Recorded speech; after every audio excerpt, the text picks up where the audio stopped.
À l'âge de 19 ans, elle est devenue championne du monde de handball en sélection équipe de France U20 en juin dernier. Bonsoir Léo Pinta. Bonsoir. Merci d'être avec nous ce soir. Tout d'abord, félicitations pour cette qualification et surtout sur ce résultat. Première question pour commencer finalement, qu'est-ce que ça fait aujourd'hui d'être championne du monde? C'est déjà dur à réaliser. Enfin, franchement, je pense que là, ça fait maintenant plus de 20 jours, je ne réalise toujours pas. Donc oui, on voit sur Facebook, Insta, on a les réseaux qui parlent, on a les proches qui nous le rappellent.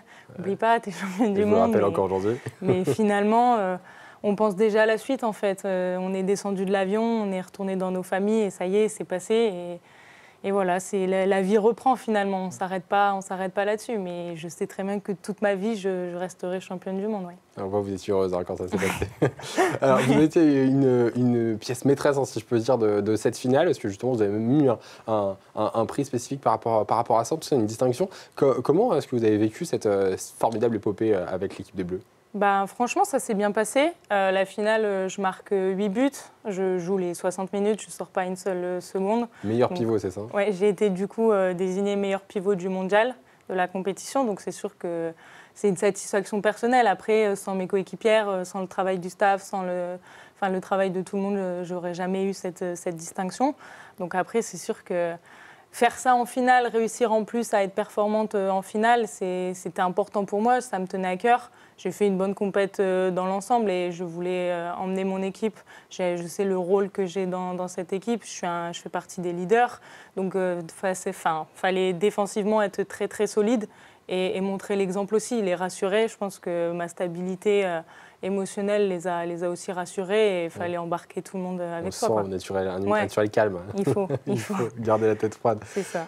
Pour celles et ceux qui ne vous connaissent pas, donc vous êtes originaire de Haute-Marne, vous êtes passé à Saint-Dizier, Chaumont, Fronte, exactement. Est-ce qu'on peut revenir un peu sur ce parcours justement dans différents clubs ici en Haute-Marne? Ouais, j'ai commencé toute ma formation à Froncle.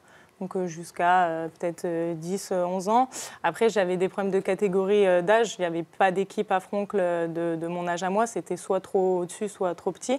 Donc je suis partie à Chevillon. Okay. J'ai fait 3 ou 4 ans ici et ça s'est très très bien passé. J'ai appris énormément de choses. C'était un club qui m'a énormément apporté dans ma carrière, mon début de carrière entre guillemets. Donc je suis très reconnaissante de Froncle, de Chevillon qui m'ont vraiment formée. Après, du coup, vu que j'avais intégré le pôle à Metz, il fallait absolument que je sois en U18 nationale. Donc j'ai été surclassée et j'ai intégré l'équipe de Chaumont. Donc je jouais avec ma sœur justement et c'était franchement une année sympa. Elle qui a 3 ans de plus que moi. Donc c'était tout ce surclassement en fait, par rapport à Pierre Médézel. Ouais, c'est ça. Par rapport au pôle, il y a des exigences, il faut jouer à tel niveau. Donc c'était franchement une bonne année. Et après, vu que je suis rentrée au pôle excellence, il fallait aussi intégrer une nationale. Donc je suis allée en nationale 1 à Épinal avant de rejoindre la JDA Dijon après. Là, vous êtes encore justement à Dijon et justement, petite pause là, qui était finalement qui est de courte durée. Vous allez bientôt vous remettre directement à l'entraînement. Vous êtes revenu finalement en France il n'y a pas très longtemps. Je suis rentrée le 2 juillet. Je suis un petit peu partie en vacances. Il fallait un petit peu couper.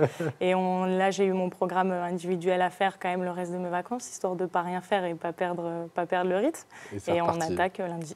Et ouais, justement. Alors, cette jeune carrière, effectivement, en joueuse professionnelle, hein, on l'a dit, aux côtés de Dijon en ce moment, j'imagine que finalement, ce premier contrat pro, ça a été finalement une satisfaction, en tout cas une vraie satisfaction pour cette voie professionnelle qui continue dans ce métier. C'était une idée d'être joueuse professionnelle? Pas du tout. Moi, j'ai commencé vraiment avec mes copines parce que j'étais une petite fille super active. Je touchais à tous les sports, donc le hand, c'était un bon moyen de me défouler, je pense. Ça arrangeait à mes parents de m'y envoyer, de lâcher l'énergie que j'avais en trop. Après, je ne pensais pas en arriver là, mais après, forcément, on rentre au pôle, on rentre en centre. L'objectif, c'est d'avoir ce premier contrat. Le plus dur, c'est d'avoir le deuxième. C'est surtout ça. On verra si j'ai la chance d'avoir le deuxième. Mais c'est sûr que c'est le but et l'aboutissement du travail et des sacrifices depuis 12 ans. C'est quoi la projection pour la suite, justement? Ce deuxième contrat? Continuer à Dijon, faire ma place dans ce championnat français. Là, j'ai déjà fait une année complète. C'est continuer à performer, montrer qu'on est là, refaire des finales de Coupe de France, continuer avec l'Europe avec Dijon, continuer à passer les tours et pourquoi pas une finale, on ne sait jamais, je ne sais pas quand, mais pourquoi pas. Et l'équipe de France, ah ouais, c'est un objectif.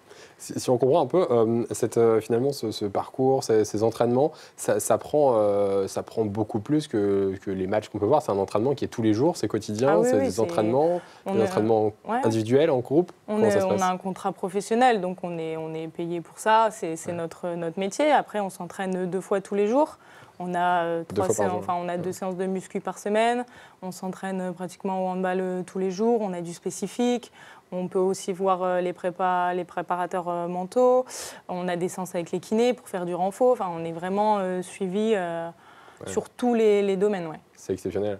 Comme accompagnement, j'imagine qu'on se dit effectivement qu'on a 19 ans, d'avoir autant de monde, un staff autour. C'est des structures qui sont mises en place, un staff qui est mis en place autour de nous, c'est sûr.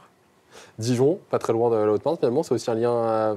C'était quoi? C'était une opportunité? C'était d'être repéré par Dijon? Ou alors c'est justement pouvoir garder un petit peu un lien avec la famille? J'avais cette volonté d'être à Dijon. Ma sœur avait un appartement sur Dijon, donc c'était aussi le fait d'être plus proche de ma famille, parce que finalement, Metz de Chaumont, ça restait quand même relativement loin. Et il y a ce club pro qui est bien super classé et qui finalement touche l'Europe. Donc à 19 ans, jouer l'Europe, avoir sa place dans cette équipe, montrer que c'est pas parce que je suis la petite jeune que je dois me taire, que j'ai pas mon rôle. Donc, vous avez montré que vous avez toute votre place, en tout cas cette année, je crois. Merci beaucoup d'avoir été avec nous aujourd'hui, Lilou.